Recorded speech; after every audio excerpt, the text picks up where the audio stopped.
Hello, I'm horror cartoonist Dennis St. John. I draw monsters and write twisted tales. As you can imagine, I was a little obsessed with Buffy the Vampire Slayer. Lucky for me, so were most of my high school friends, all except one.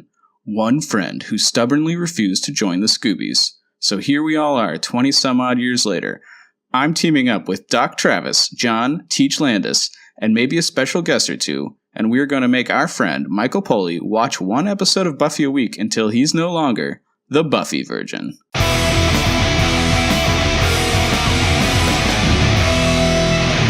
Hey everyone, welcome to Season 4, Episode 4, Fear Itself of Buffy Virgin.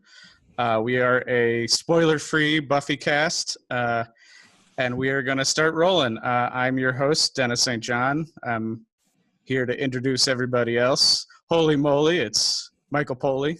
Hi, I'm the Virgin. I've only seen Buffy up to Season 4, Episode 4, Fear Itself. And I'm Travis. I've only seen Buffy the Vampire Slayer and Angel. That's it. That's all he's seen. That's all. And we are on our 4th episode, and this is the longest I think we've ever gone without all 4 of us being on the show for any episode. John cannot make it today. So we are going to jump right into reactions. Audience reactions. We had a pretty exciting week of reactions to the episode Living Conditions. John's, some would call it obsessive examination of the Demon Mixtape. Had strong opinions, including even for me, who was just a listener for that episode. So Travis, why don't you read some of the YouTube reactions? Sure. Silver Spike 1 says, if you're focusing on how a tape rewound, then you're focusing on the wrong thing. Smiley face. Well, yeah, the Silver Spike knows us very well, and we're kind of insane. He says, to be honest, I don't know if this is a guy thing, but Lord, I've never known anyone else to obsess over such minor details. I'd say this is not a guy thing. This is a purely John thing, right? Yeah. It's in his DNA. Yeah, I mean, SAGF9, I think, has it right. He just says, like, it's probably a production mistake using the wrong sound effect. Yeah, I would even argue it's not even a mistake. It's just the ADR guys were like, what sound sounds the most like you pressing rewind? And it's like for a cassette. Like, it was just a decision. It was not ever meant to be examined that much. We also had some comments about Sunday the Slayer. Mike, why don't you read those? Oh, sure. So we actually had a trivia kind of thing that was added to that by Be the Change, Be Vegan, who said, do you guys know Joss had bigger plans with Sunday's character? She was supposed to be a Slayer turned vampire. But obviously that didn't happen. But that was such a cool idea. There's got to be some fan fiction around it. Yeah, that's cool. I am bummed, but I didn't get to talk about Sunday because I wasn't there. But I feel like she represents like that now vampires have totally changed from the way the show began. Like it began with they could imitate being human, but they all had like they were old and they had this like religious thing about the master and stuff. And now like with Sunday and Harmony, like vampires are just like normal people now. And like Harmony doesn't even have like a personality change from being a vampire. And they're not like into religion or anything. They're just like living their vampire lives, right? And on Twitter, in the controversial "Did Giles call Buffy a bitch?" question, this is again about Living Conditions. Dingo Action says, when Willow is telling Giles about Buffy's behavior and she says, no, not bitch crazy, I've always read it as a callback to episode 2.1 when she was bad, which is when they're like, Buffy's possessed. And Giles is like, I believe she's having what you Americans refer to as issues, right? So I thought that was a good call. Such a great episode. All right. So thank you all for reacting. Now let's move on to the summary. The summary.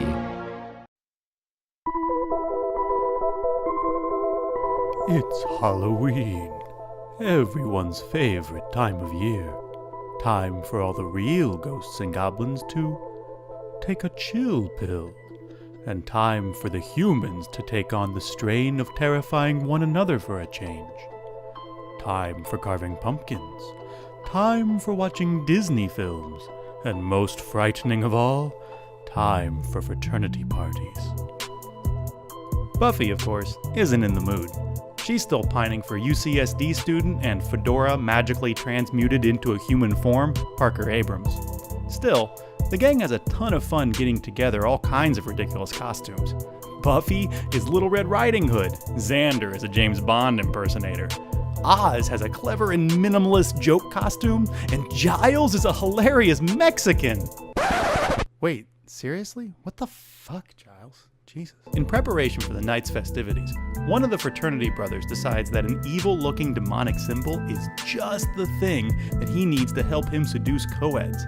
And this being Sunnydale, there's a convenient book of royalty-free evil clip art just lying around. Add a little accidental Oz blood, and presto, the Alpha Delt's haunted maze becomes a haunted maze. Lost in the bowels of the fraternity house, the gang experiences the embodiments of their greatest insecurities. Buffy faces danger alone. Willow's magic goes awry. Oz has trouble controlling his inner wolf, and Xander feels every bit as invisible as a young Clea Duvall. Luckily, it's Giles and Anya to the rescue. It's British Chainsaw Massacre as Giles cuts his way into the evil building. Deep inside the House of Horrors, the gang finally overcomes their anxieties and identifies the demon as Gaknar, a demon who looks so creepy in the illustration from the book that even Buffy is afraid to fight it. But fight it she must. Good thing Gaknar is only a few inches tall. It might be anticlimactic, but there's nothing disappointing about all this candy. Thank you, John, for that. You're here in spirit and you're here in voice. Good job. We miss you. All right, let's move on to Great Lines. Great lines. No. This is a Joyce Buffy conversation. Joyce says they're talking about Halloween. Your father loves spending time with you, Buffy says. Not enough, I guess. Joyce says, Buffy. Buffy says, oh, that just paved right over memory lane, huh? Boy, Joyce says, our divorce had nothing to do with you. And love that line because paving over memory lane, that's what all divorced parents want to do, is just rewrite the story of how great the past was, but also how great the present is. Love it. And then Anya Xander, Anya says, why don't we have, oh, sure. You do Anya and Travis does Xander. Oh, sure. You haven't called, not once. You said you were over me. And you just accepted that? I only said that because I thought that's what you wanted to hear. That's the funny thing about me. I tend to hear the actual words people say and accept them at face value. That's stupid. I accept that. Bravo. Oh, so great. Isn't Anya amazing? Like, I mean, hold on, not in focus. I can't believe, we had to hold on to how cool Anya was going to be. Mm-hmm. But, now you're seeing it. Anya is insane. She's lovely. Yeah. She's definitely the best character in this episode. She's fantastic. So good. Let's see. This time, Mike, why don't you be Willow and I'll be Buffy. Yeah. Conjuring. Will, let's be realistic here. Okay, your basic spells are usually only 50-50. Oh, yeah? Well, so is your face.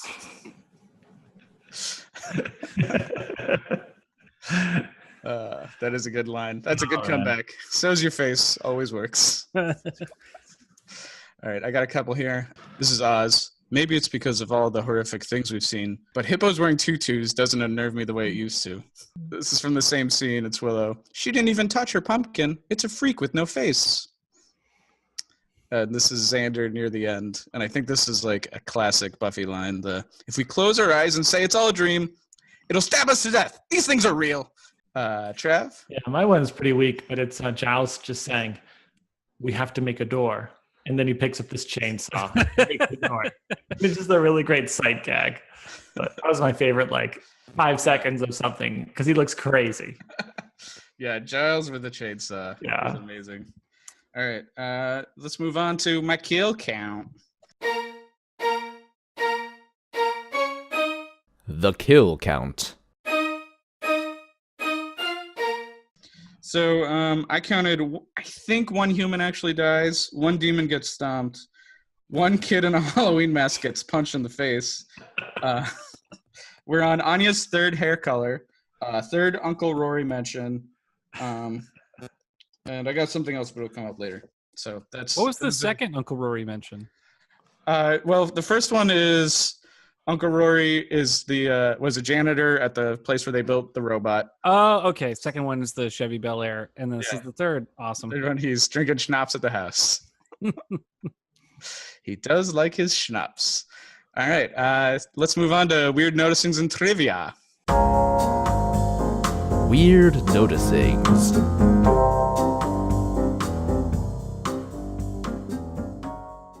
All right, so I guess I had the first weird noticing, which is I was watching this on my DVDs of Buffy, and it's in the 4:3 aspect ratio.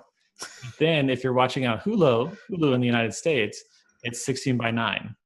I can't really tell which one I prefer because there's going to be some extra stuff on the 16:9 that isn't really supposed to be there. But so I don't know. Maybe I can ask you guys what you prefer.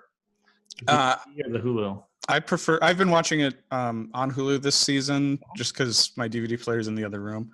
Yeah. And the DVDs look a lot better. The Hulu this season seems to be doing something fucked up with the whites where sometimes the brightest whites will turn to black. And it seems to only be on this season of Buffy for some reason. So yeah, I would recommend watching on DVD if you can. I do not have this one on DVD. I'm exclusively watching on Hulu right now. Yeah, so you already mentioned it, but Uncle Rory let Anya in the house. Another Uncle Rory reference.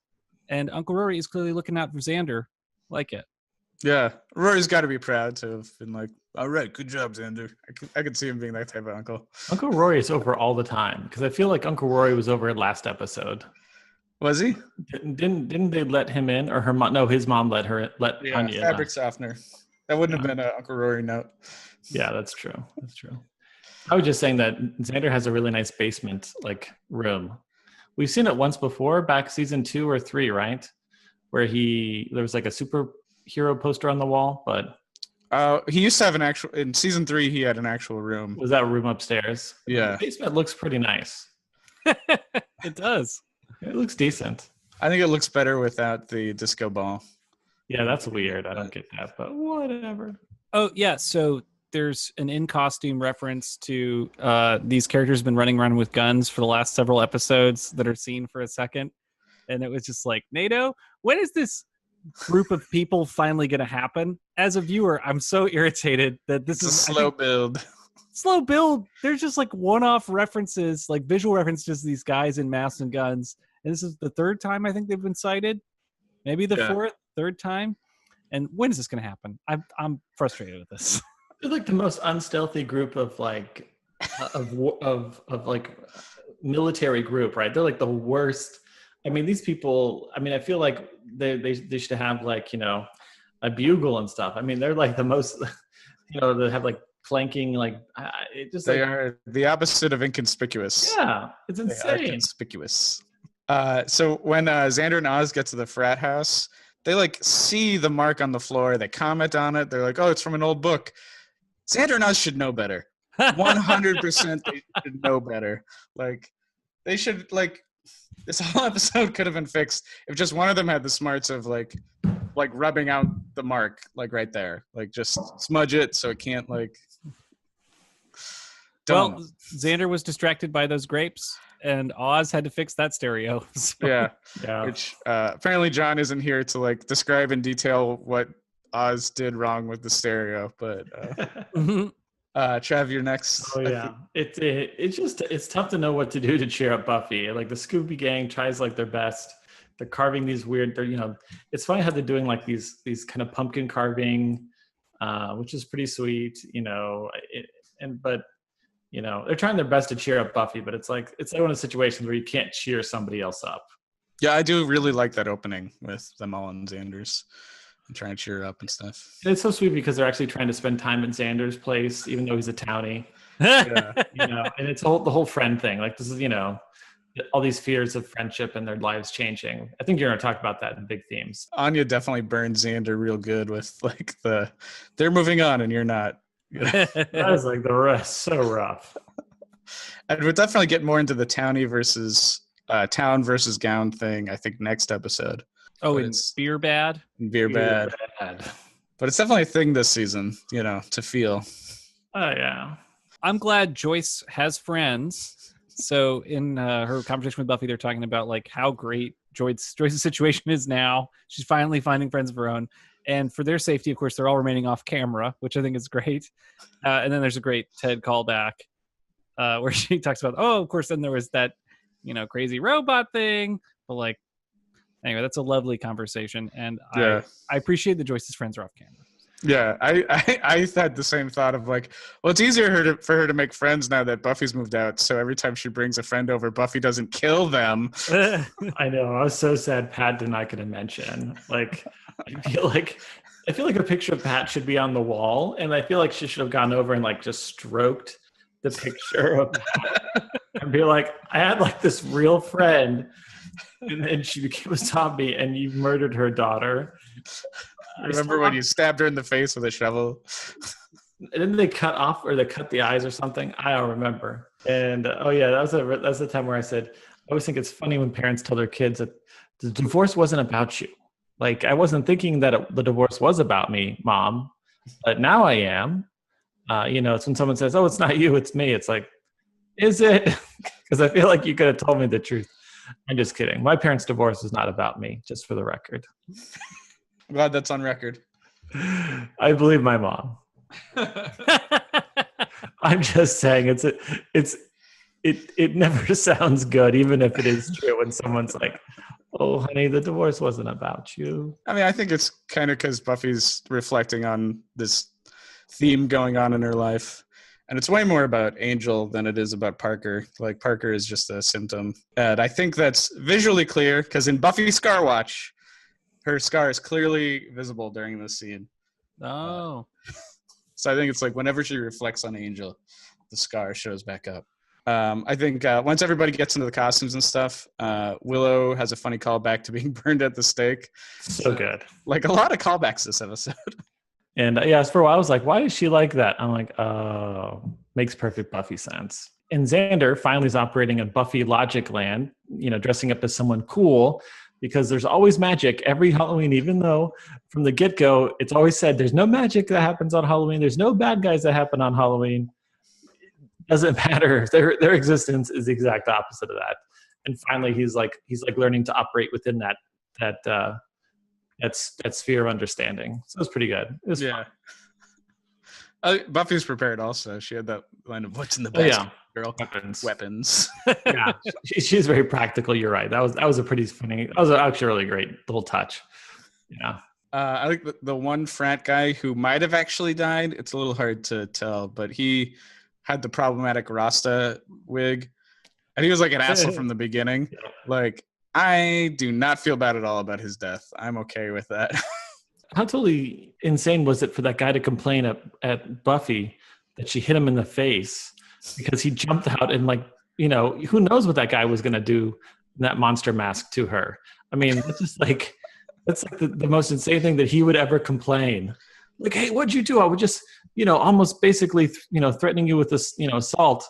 Oh, but I was going to be funny. And then you hit me in the face. It's Halloween.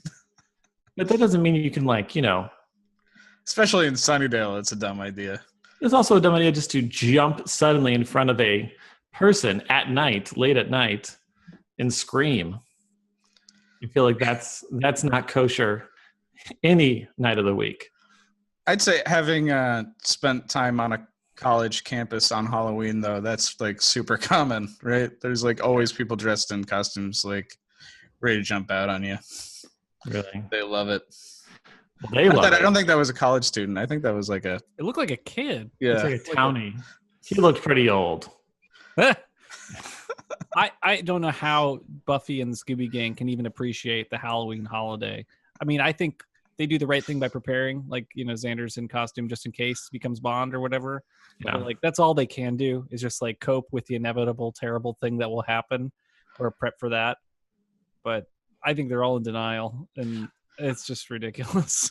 I would love for an episode to open once where they're like, what terrible thing's going to happen this week? And they're all just doing Mad Libs of something terrible happening. I can't remember if there's ever an episode where they open with them just wondering what awful thing's going to happen. I feel like there's episodes that begin with them being like, it's been really quiet. Yep, nothing can go wrong. And then they're like, damn it, Xander, why'd you say that? Well, yeah, there's the whole, I feel like Xander definitely jinxes them. I feel like there's an episode or some season 1 or 2 where they jinxes them. in the haunted house, or it becomes a haunted house. The characters all get separated, and it's super reminiscent of that season 1 episode of Nightmares when you kind of go through each character's nightmares. Yeah, it does feel a little nightmarish. Like they're definitely being tested in different ways. We can maybe talk about each of those ways. And then question, when Willow gets scratched by Oz, will she change into a werewolf? And I know I wrote vampire by accident, but I meant werewolf.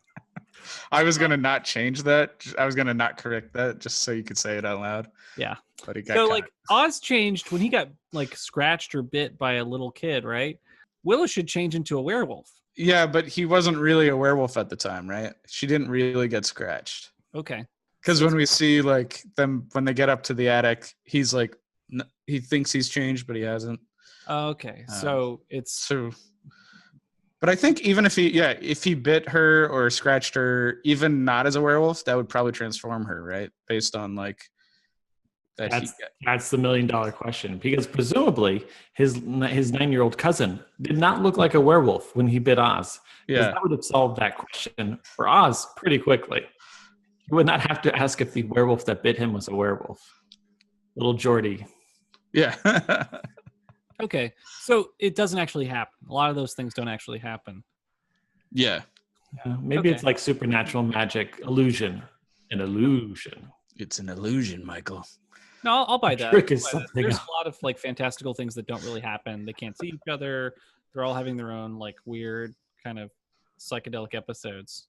I just love Giles with the chainsaw. I feel like Giles is just he's not the season 1 Giles anymore. I couldn't imagine that dude comfortably wielding a chainsaw.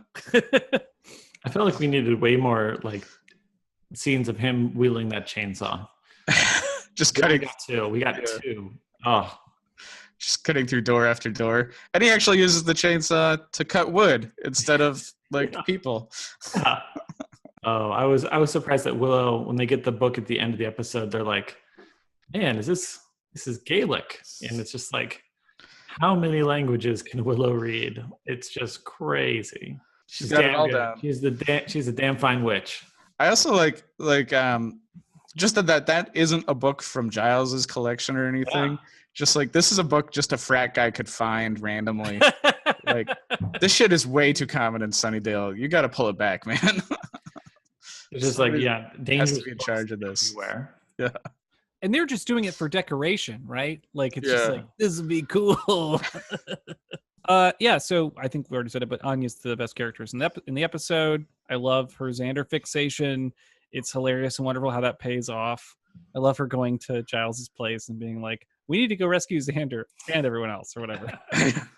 But she's great and such an odd character that like is important, but I thought she would be way more essential in trying to figure out like the haunted house thing. But actually Giles, but she gets Giles, so it's important. So it's like she's not non-essential. But like, yeah, she's definitely not using any of her like ex-demon skills. She's not like this reminds me of a spell I cast on a man in 1802. Yeah, I was expecting her to like confront and kill this demon when it got summoned, and then of course there's the weird joke. Anyway, you can talk about that one. I did want to point out that there is an Anya action figure from this episode of her in the bunny suit, and I put a screen cap down at the bottom of the notes. Oh heck yeah! Wow. Oh, it's a previews exclusive. Oh shoot! Oh, got to pre-order that. Oh, and it comes with the bunny, in case you didn't know what bunnies were like.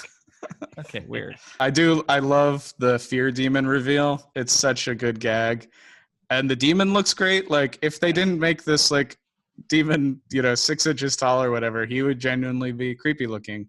He looks like if somebody who was already a demon, like, then became a Cenobite. Like, there is, like, a ton of fucked up shit going on with this dude. But he's itty-bitty. It's such a, I don't know. This is a funny episode, right? This is like, let's do a funny Halloween episode. But it's just one of those things the show couldn't have done early on without it like tearing the world apart, right? But now it can do it. Like, I don't know, it takes a while for a show to build to be able to get away with stuff like this. It ends up being funny, but I think watching it, I didn't have a sense of it being funny when they got separated because there was so much darkness to their like individual scenes. Like, Xander confronting the fact that he's like kind of useless and unnecessary and like has to move on. Buffy and Willow's kind of fighting, over like who's in charge, right? Who's running this gang, right? Yeah. Like there's that, and then Oz is really freaked out about transformation, and even has that line earlier in the episode about how when he wolfs out. Yeah, wolfs out, and how scary that is for himself, like that sense, comparing it to spellcraft, and then like he's that weird in the tub scene where he's freaking. I love that in the tub scene, man. I feel like he's got the worst situation in this episode, but I want to point out that in the Buffy monster book, Xander gets his only section because of this episode. He's in there for invisible people, so it's him and Marcy get their own section for invisible people. So it's funny just because Xander is only basically invisible to his friends. Best friends. I thought it was hilarious that Giles is like, the demon can not be summoned by, and then she just goes and stomps on the symbol. It's like, that is not how you do it. That will summon the demon immediately. It was like just a great Buffy gag of Buffy being impulsive and being like, I'm taking care of this. And also about the guys writing those books being idiots. They organized it way wrong. Yeah, that's like the way to summon it comes after the way not to summon it. I'm reading Hellboy right now, reading through that series, and like Buffy and Hellboy seem like the same character sometimes. She's just like, and smash. Yeah. And like that's exactly what Hellboy would do. There's so many Hellboy short stories that are like, there's a mystery going on. Hellboy, for some reason, believes the first human he meets. That first human tricks him, and then he's like, "Oh, I figured it all out, but it's too late. The thing's been summoned. I'll just punch it." Like, that's like every Hellboy short story. Why don't we move on to questions for the group? Questions for the group.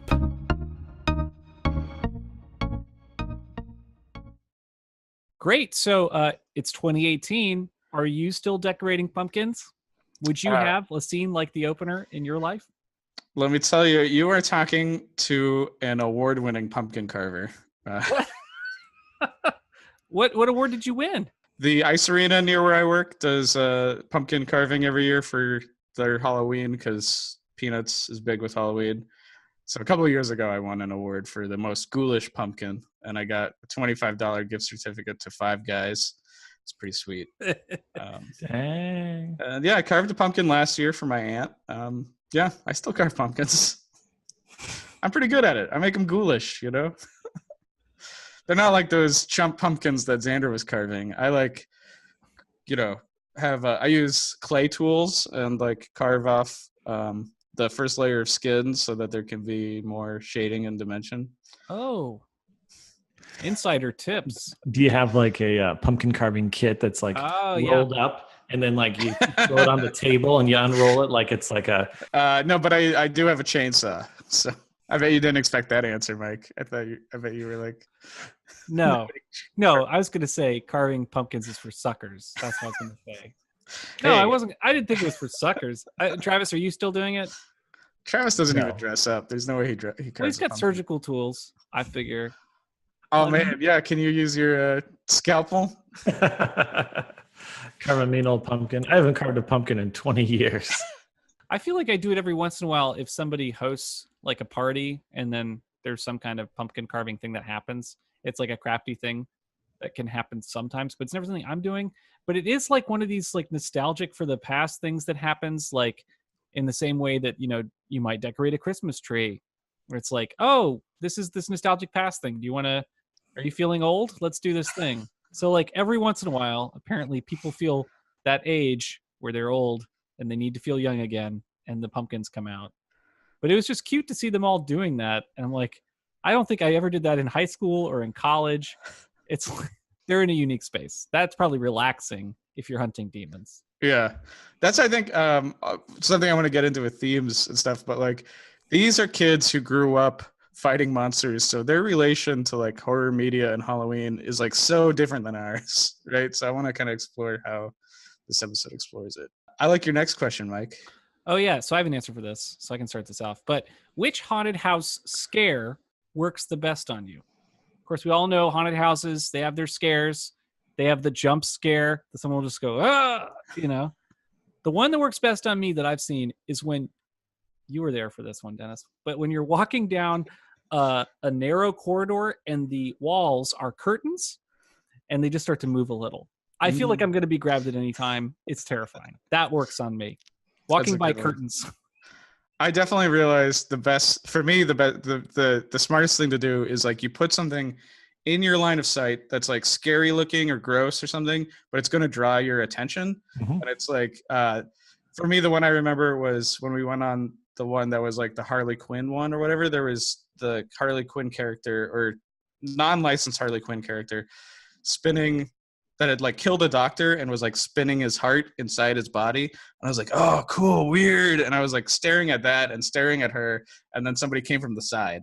Like being able to like draw your, even though you're in a haunted house and you know somebody's going to jump out on you, like being able to draw your focus away for like a second so that you can get that side scare is like how to actually get me. Yes, the side scare.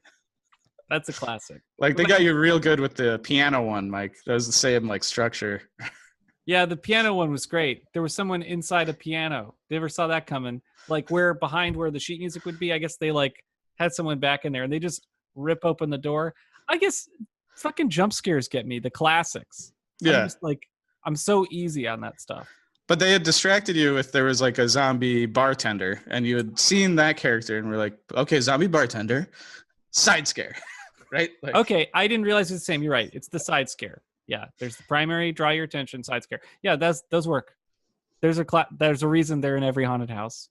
I also really like, it's not as much scary, but I think it's always cool when there's that mix of the practical and then like an effects element. Like if there's like some mirror element so that there's an actual like floating ghost or something, like that's really cool. Yeah, and I remember the first time I was experiencing one of those strobe lights in a haunted house. That was terrifying. Yeah. Because like you don't even know, you forget you can move. Yeah. It's just like your body stops moving. Yeah. And you're like, and then like someone has to basically bump you from behind and you're like, oh yeah, I can move. I don't know why I forgot I can move. It's so freaky because it's the simplest thing. It's just a strobe effect and then like zombies coming at you or something. But like brain does not know how to operate at all anymore. Yeah, what is that? It just like short circuits your ability to like fend for yourself. It's a great one. They should have used that in Roman times if they didn't. Like as soon as the elephants come out, strobes. Yeah, just dudes in front of the like the lamps, like blocking them. What about you, Travis?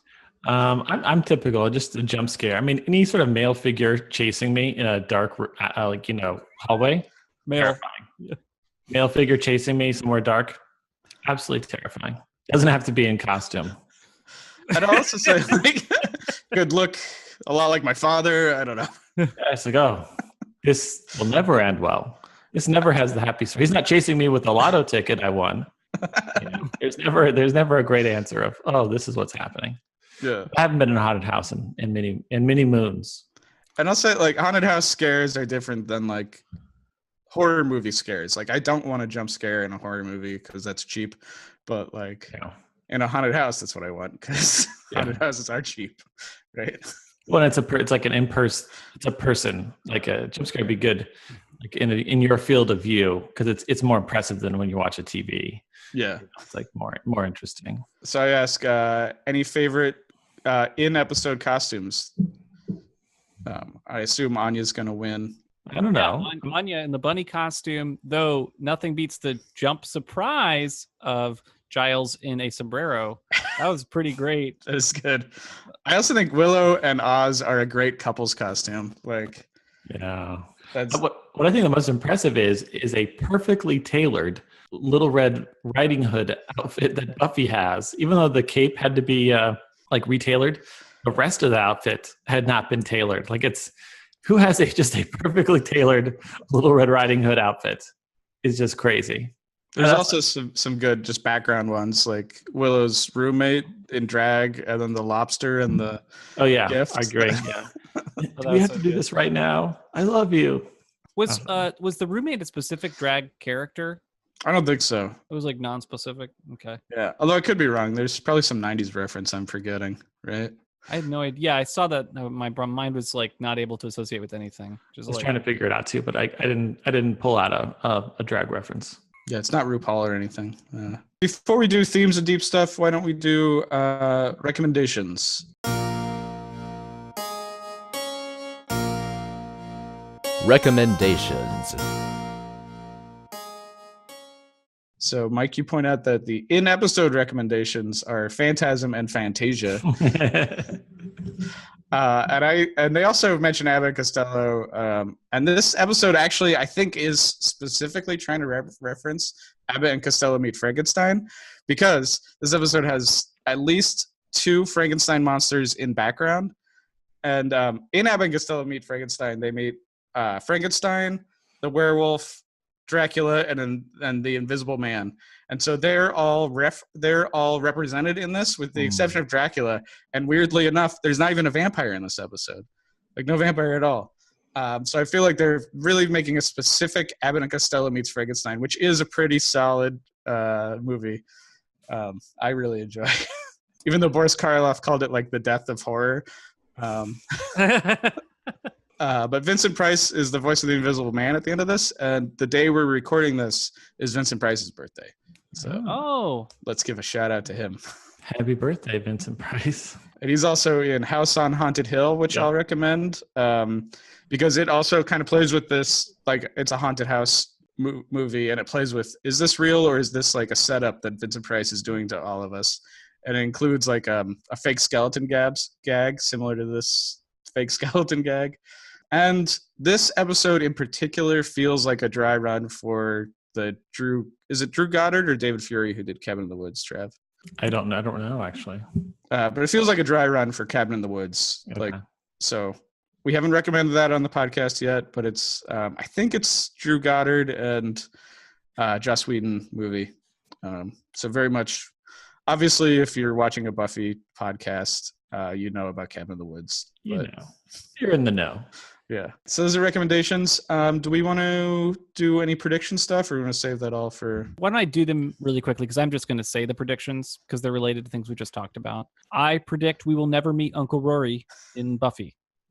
However, I mean the TV show. However, we will meet Uncle Rory in the comic books. Do you think he'll get his own miniseries? No, come on. But he will be in the comics. There will be a Christmas episode every season of Buffy, and there will be a Halloween episode every season. They can't help themselves. I believe there has been a Halloween episode every season. There hasn't been a Christmas, but there will be now. There was a Christmas episode last season.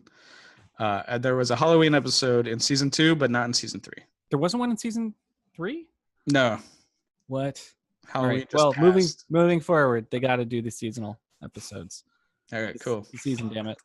Cool. That was it. And then just quick aside, I have a bunch of I listed out the spoilers from WhedonCon. I don't know if people want to know what those are. Tell us what you know. Yeah, but we shouldn't have it be. We're trying to be a spoiler-free podcast, right? Okay, so I'll do it as a separate thing. Okay, yeah. We can talk about it after episode, or I've got a vlog I'm going to release about WhedonCon, but I wasn't sure if I wanted to mention it here first or not. So I guess I'll just put out the vlog and we can link to it and people can find out if they're interested. Okay. We can say, generally speaking, there were few spoilers that Mike was exposed to. None of them that were big surprises, and none that really affect the overall story. There's the first one you have listed, though, is a character that was in this episode. I don't know if you didn't notice. No, I didn't notice. Okay.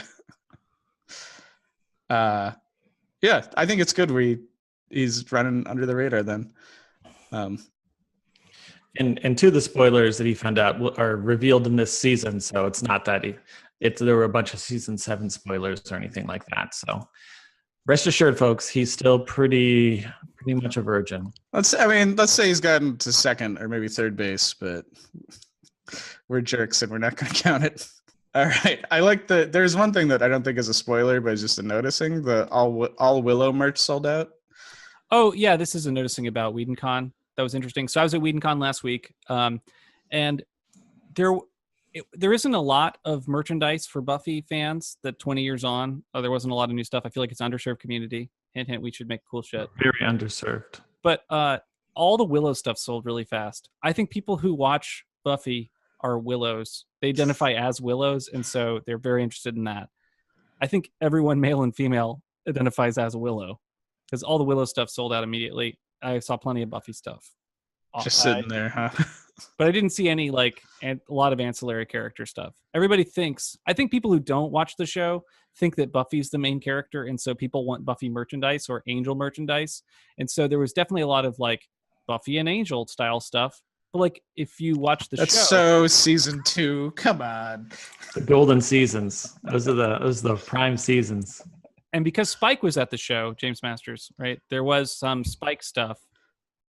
But anyway, just that's the thought. So the Willow stuff sold, and then I saw some pretty rad Willow jackets people were wearing. Yeah, nice. Yeah, I saw that. Some Willow cosplay. That's an amazing photo of that woman in that Willow cosplay. Oh yeah, there was good, really good Faith cosplay there. Actually, I saw nice. two awesome Faiths. I didn't take their picture. I'm an idiot. All right, thanks, Mike. Thanks for that partial recap. All right, why don't we get heavy? Let's move on to themes, guys. I do want to read. This is some quotes from David Fury, who wrote this episode from the Monster Book. And he says a lot of stuff like Mike's already talked about a little, and we've kind of been bouncing around some. But he says it was a very big deal to do this on Halloween because the first Buffy Halloween episode was a classic.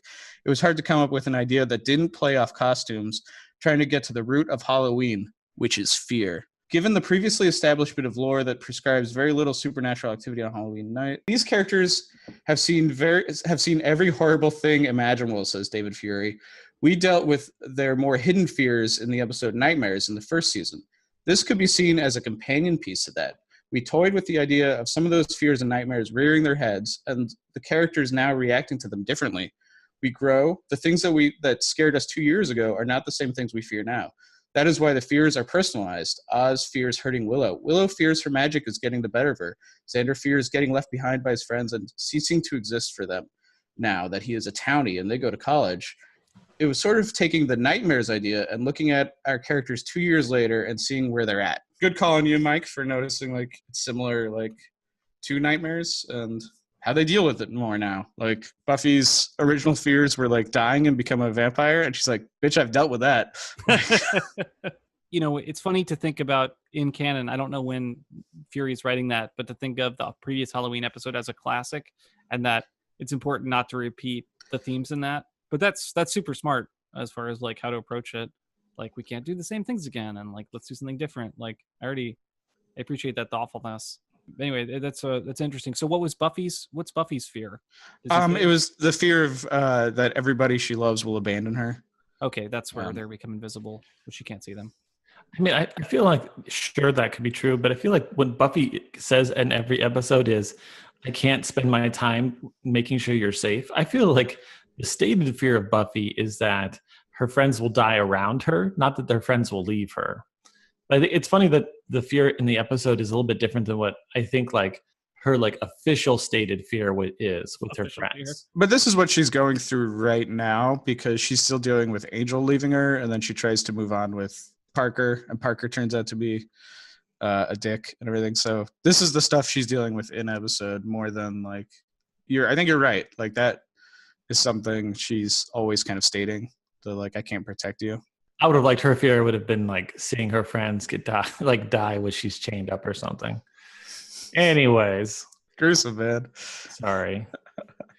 Maybe Giles could just die. Always trying to kill Giles. So I also say this episode directly addresses what the relationship to horror media would be for kids who grew up fighting real monsters. I just think it's interesting because they don't seem to have they're kind of dismissive of it. They don't seem to have PTSD about horror. They're ready to watch Phantasm, right? A soldier recently returned maybe isn't let's watch a war movie, right? I don't know. I guess it depends on the people, but they don't they're mostly taking the view of oh, this is funny. Buffy has the line about yes, if I was Abbott and Costello, this would be fairly traumatic.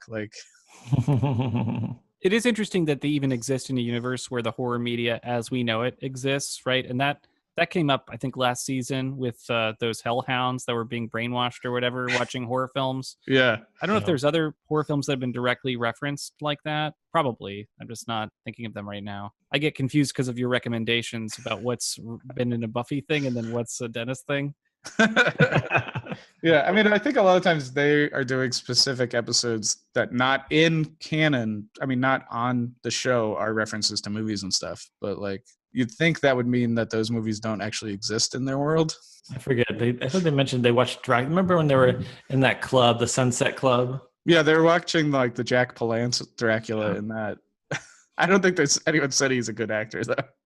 But like I don't feel like they keep horror films as talismans, or like they don't really fetishize them. It's just like it's a fun thing that exists in their world, and like they compare things to horror films, but they're not like worshiping horror films. They don't have a lot of images that they around them. Like they look like pretty typical. Like what is it? Xander's room is full of comic books and like or comic art and trucks, and like Willow's. I mean, they're pretty nondescript rooms. I guess Willow's got a Dingo's poster, some music and stuff. Like they're not. They have not gone goth on us. Yeah, I mean, maybe if Sunday the vampire had been a bigger character, we could go more goth. They don't really live in that world. That world exists. Their relationship to horror media seems like a typical teen or typical adult relationship with horror.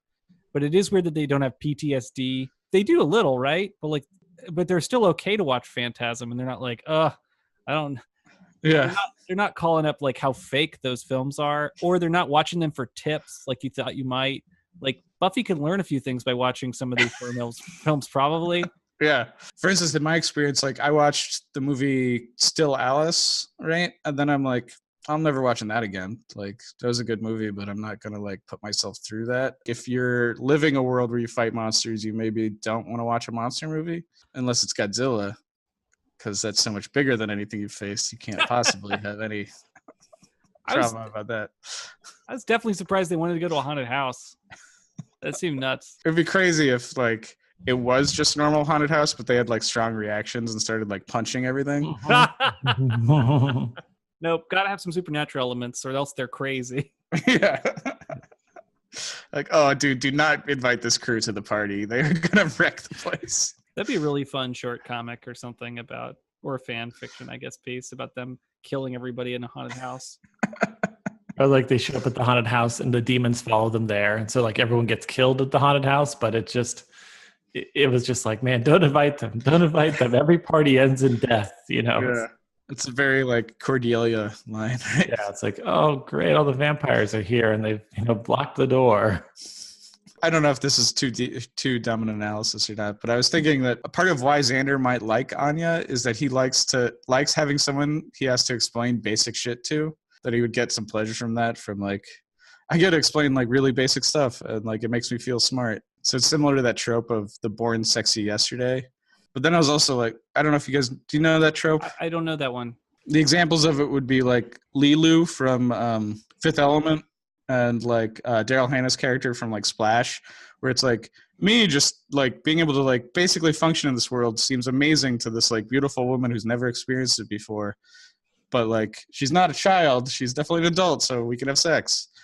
I don't know, I think it's a more recent trope to be pointed out. There's a YouTube video about it, but I thought about that, but then I was like, but Anya doesn't really fit that, because she's also like calling Xander out a lot. She's also like, why are you friends with these people? They've moved on and you haven't. So it doesn't exactly fit. It was just an idea I was thinking about. Yeah, I find that she's kind of hyper observant, analytical. Innocence is like her emotional non-understanding. Like she's almost like AI. Like she's like a Data character who has these feelings and doesn't understand what they are. I'm sure there was an episode of Star Trek where Data had feelings. Anyway, she's that character of Data with feelings and having to deal with that. And then I'm not going to go into it. I'm going to let John just listen to this episode and be like, ah! Let him scream. Just scream at his computer as this goes on. Also, Mike, this is the first Star Trek reference we've had of the day, and it's you who bring it up.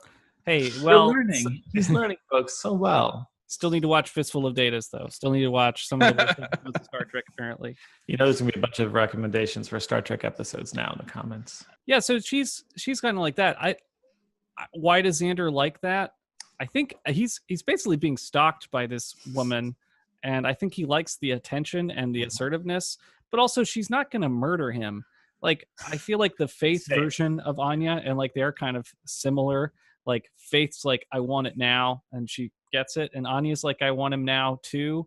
But she's more reasonable. She's like a completely analytical thing that you can argue with, versus Faith would be like, might murder you one day, right? Just because.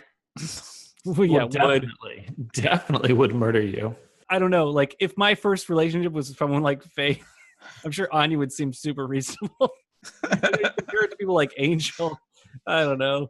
Like, their whole relationship like system is not well grounded to begin with. So imagine Xander's last pseudo girl he was with was Faith, and she was choking him to death the last time they were together.